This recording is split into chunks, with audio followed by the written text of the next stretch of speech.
Welcome, I'm Milton Chang of Bonsai Heirloom. We decided that we'll do a weekly video Q&A because we are getting many questions, which is a good sign that people are interested in our video. Trust me, I will answer every question you folks send, but not individually because that's nearly impossible. We are getting many questions. Please send us questions so that we have a lot of interesting topics that other people may find interesting and useful as well. Please like our video if I do a good job. That makes me feel good, more encourage me to do it.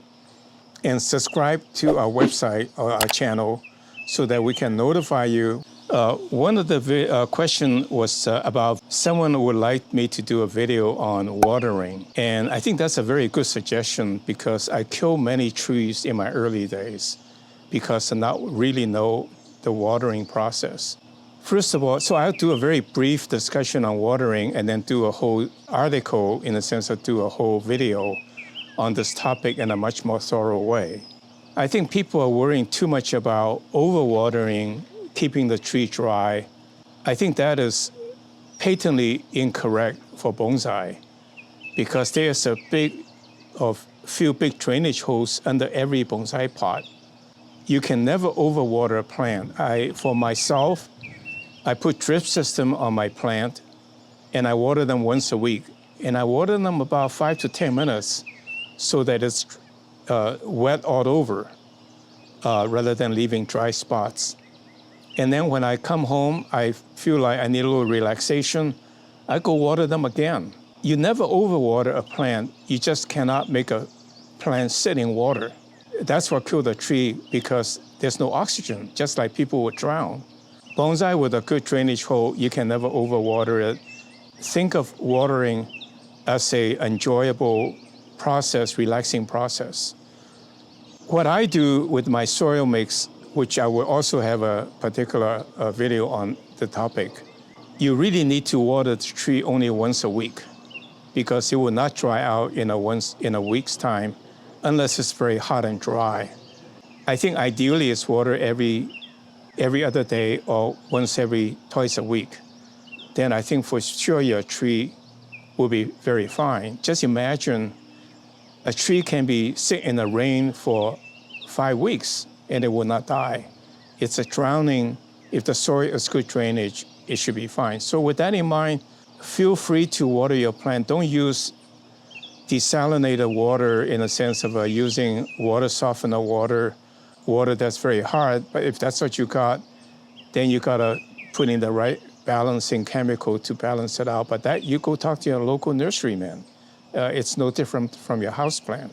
Okay, the next topic, to jumpstart some of my bonsai trees, this person would look under, in a sense, dig up old trees in abandoned houses or in people's garden they want to remodel. I think that's an excellent idea. That's what I like to do.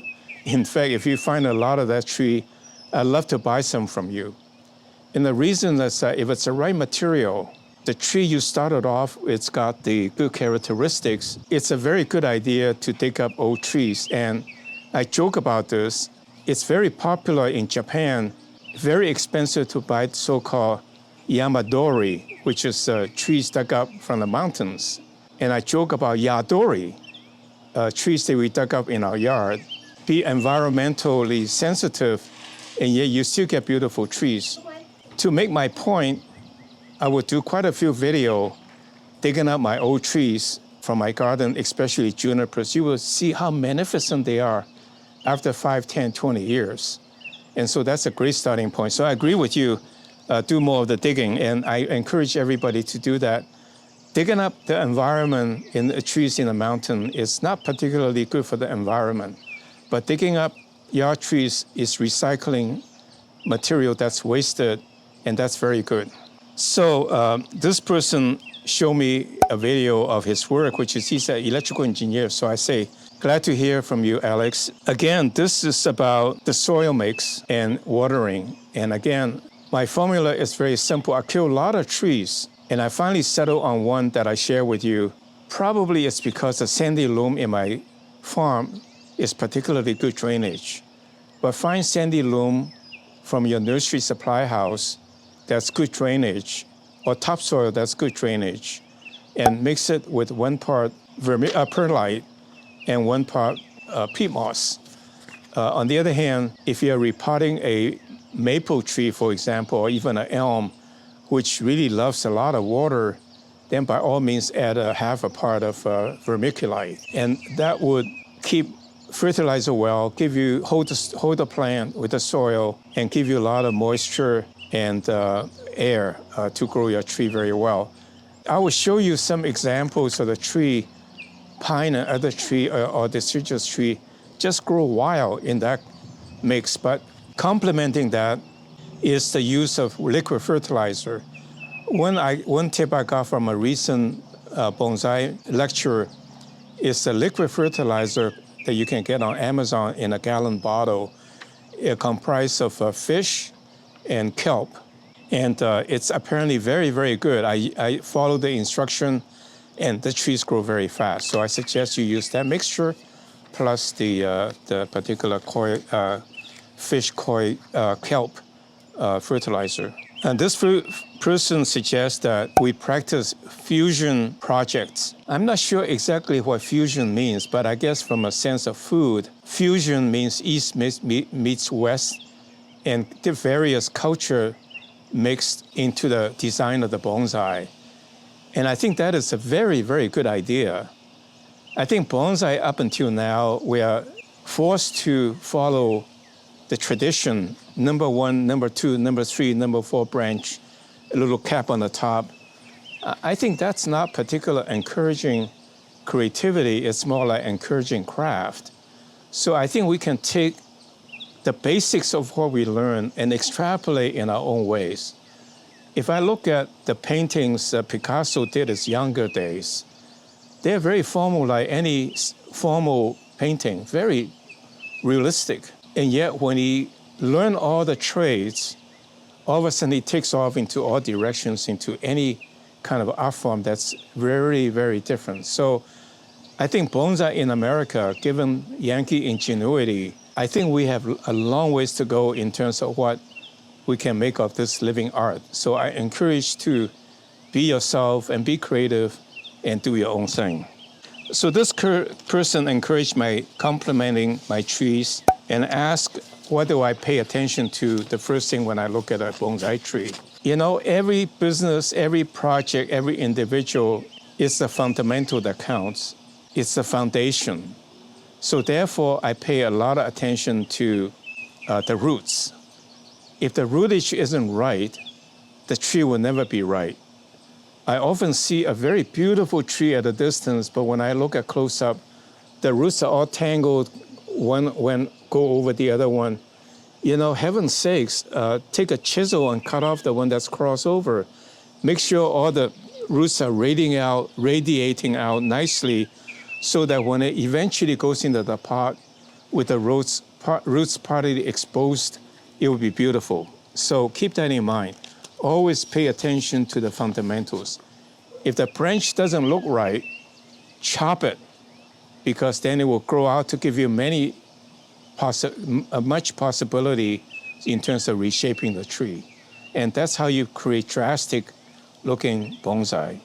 What's my opinion on growing a bonsai from seeds? Of course, like the 25-year-old trident maple I showed you was from seeds. The 50-year-old Zelkova was from seeds. But at my age, I realized it takes so much time for a seedling to become a major bonsai. You know, I don't have 50 more years to wait. So therefore, I start with older trees. So you may consider probably the best middle ground, and I'll show you one maple tree next week or two, the video on how to convert a pretty good sized maple trees in 10-gallon or 7-gallon nursery pot from Home Depot and turn it into a bonsai. And I can visualize a very nice bonsai in a 5-year time frame. So yes, start seeds from a sapling. And in my video, I'll show you how I do turn saplings into neck-turning bonsais. And this person saying, I don't know, seems like I can never do cascade tree right. First of all, whatever you do is right, because that's what you see is the right, that is suitable for you. You just have to be somewhat cognizant of the fundamentals. Basically, we like a tree when we look at bonsai because it's agreeable with what we normally see as a normal tree in the wild wilderness or in a park. Because they all follow the same rules. They follow the sun, and the branch that got more branching will tend to get thicker and grow farther. For example, he mentioned that evergreen tree apex tend to be a point in a straight line. Well, that's because that's how all evergreen trees grow. That's why you have pyramidal cedar trees and all that. That is not true with deciduous trees. Like if you look at a maple tree, an old oak tree or old maple tree, it tends to grow and then it radiates out, and the middle becomes to the top, that's the apex, and it grows out this way, in the outline is this way, with the bottom one reaching out this far, because that's how trees grow, reacting to the sun and the surrounding. Now for a cascade tree, basically the origin of the idea is a tree grow out of a mountain, out of a cliff. If there's a tree growing out of a cliff, when it grows a ways, it doesn't get too much sun because it's shaded by the cliff. Therefore, one of the branch below start to reach out, and that becomes the cascade, right? A tree with a long branching, and sometimes that branch gets very old, it droops down. And I think it's an exaggeration for some of the cascade bonsai to kind of droop all the way down. Yes, I'm sure some happens like that, but most trees are really more like upright and then go out and then becomes kind of a tree on its own right. So I encourage to think your own style. Whatever tree that makes you feel good, it's probably correct. And if you work at it, follow the vision of what the tree wants to be, it will look nice eventually. So again, it's a very free-flowing art. So how do I shape a young azalea tree? Well, sounded very romantic, but first of all, by definition, azalea is very slow growing. So if you start with a young tree, it's gonna really be hard to get a thick trunk. So I suggest you go buy as big a azalea tree as possible and cut it to the size you want it to be. Cut it, just cut it. And the reason that you can do that is azalea has one very nice feature, is that wherever you cut it, the bottom will grow out. That becomes your apex. You can cut the tree and it will grow out to fit the height. But I would hesitant to say start with azaleas. And since I'm at it, I would say a few more words about azaleas. It's not a particularly easy tree for a beginning bonsai person. I must have killed a dozen nice big juniper azaleas when I was living in Southern California. I finally gave up. I didn't know watering. I probably let them dry out. You should never let an azalea dry out. And not only that, places like Southern California, the water is too hard, too much salt and calcium. And so azalea likes acid. Keep that in mind, whether your area is suitable for azalea or not.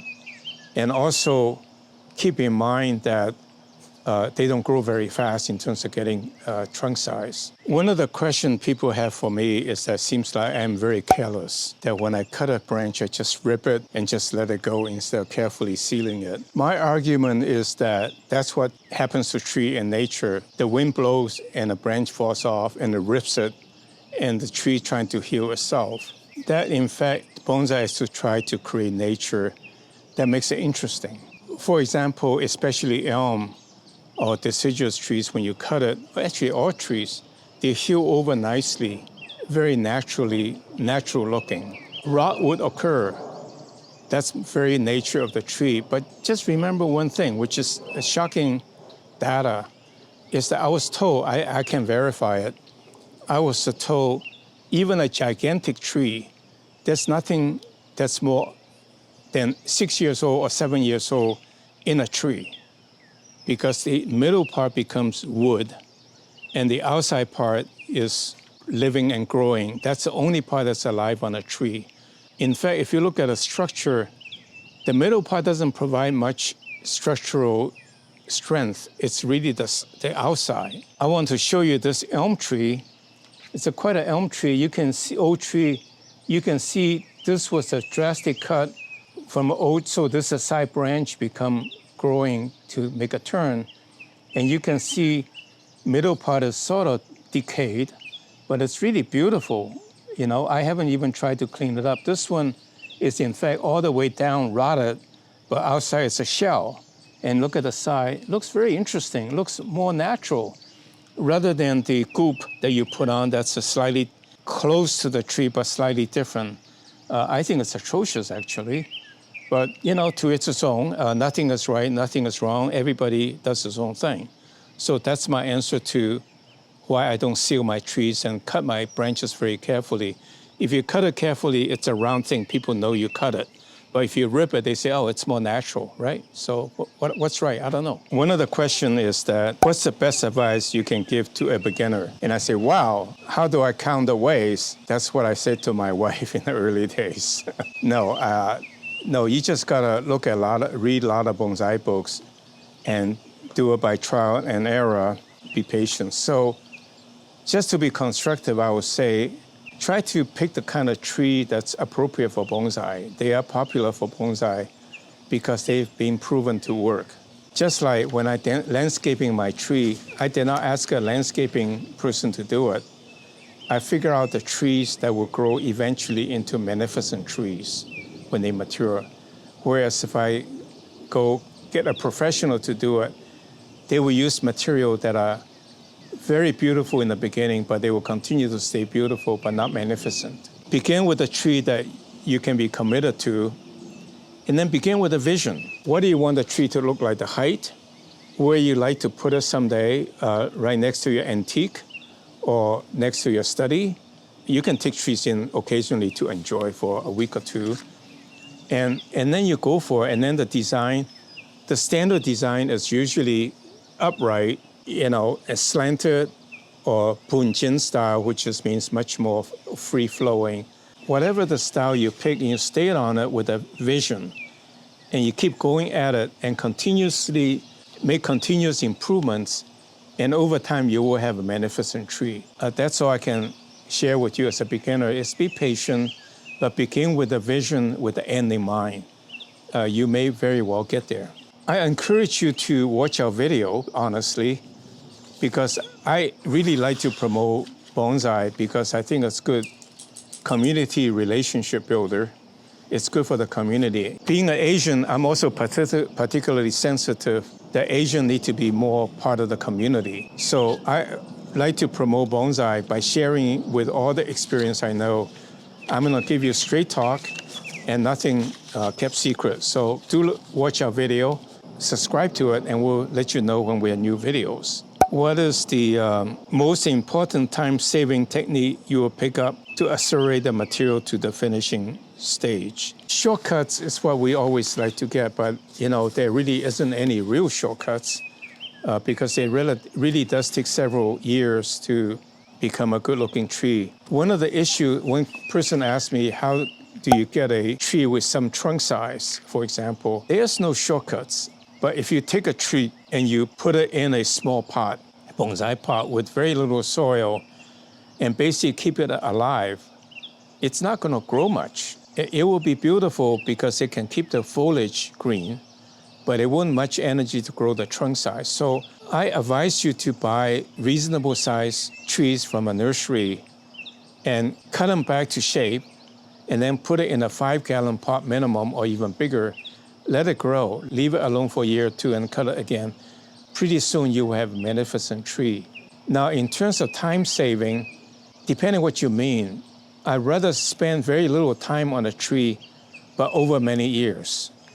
And for that, I rarely wire my trees because it tends to follow what I think rather than go with the flow of nature. I let the tree grow, look at it and see what the nature is trying to make it look beautiful, and then I shape it somewhat to bias towards my liking. I can cut a tree in 5 minutes, honestly, once every 3 years, or every 3 months. But every 3 months I cut it, and after 3 or 4 or 5 years, it looked really nice. Whereas I can take a tree, spend a half a day wiring for the same total amount of time, the tree will look really nice. So it's a trade-off, right? And in the meantime, I enjoy the clipping and the designing and the creativity process. So it's your choice, you know, what's time saving? Is it the total amount of time spent, or that you're willing to commit it to a number of years? With that, then, I will end this week's Q&A. I hope you liked the video and subscribe to our channel, our website, and we'll notify you when we have new postings, both in Q&A and also in new trees, which you'll find very informative. Thank you.